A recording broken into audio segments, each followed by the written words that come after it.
je te crois. Mettre de la vaseline sur les lèvres, c'est un peu comme essayer de mettre un feu d'artifice dans une boîte en carton. Ça peut mal tourner. L'explication est simple. Dis-toi que la vaseline est une substance occlusive, c'est-à-dire qu'elle forme une barrière sur ta peau, empêchant l'humidité de s'échapper, et donc là, ça craint. Si la vaseline est appliquée sur des lèvres sensibles ou sur des lèvres irritées ou abîmées par exemple par le froid, elle peut piéger la chaleur et l'humidité, ce qui peut entraîner une sensation de brûlure. Et à en appliquer souvent, la vaseline emprisonne les bactéries, les impuretés et les salissures sur tes lèvres. Donc imagine un peu celles et ceux qui l'utilisent pour les rapports intimes. Mauvais plan. Et celles et ceux qui l'emploient sur les cheveux. C'est très bon pour la calvitie. C'est très bon pour favoriser la calvitie. C'est un peu comme si tu enfermais un dragon dans une boîte. Il ne va pas kiffer. Il va s'énerver et il va cracher du feu. Tout comme le colibri de la jante féminine. En plus, la vaseline n'est pas conçue pour être ingérée.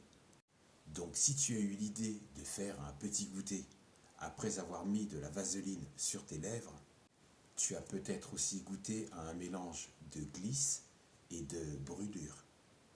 Imagine un petit bonhomme en train de glisser sur une peau de banane. Mais au lieu de rire, il se retrouve avec des lèvres en feu.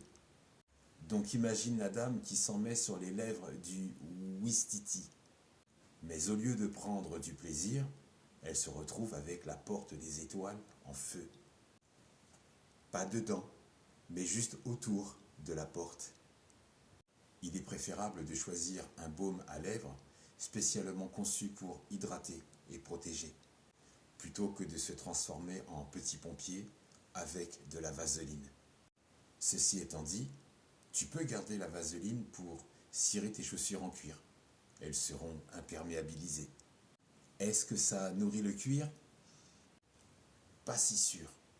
Surtout pour les chaussures dans le commerce et pour une meilleure rentabilité, et notamment pour les chaussures de sport, comme les légendaires Stan Smith, depuis 2021, ne sont plus en cuir, mais plutôt d'une matière issue d'un champignon, des matériaux synthétiques, pour laisser place à la Stan vegan. Après, c'est un autre débat. Est-ce une alternative face au cuir animal ou un coût plus intéressant à la production? Donc un coût plus bas en ne baissant pas le prix à la vente.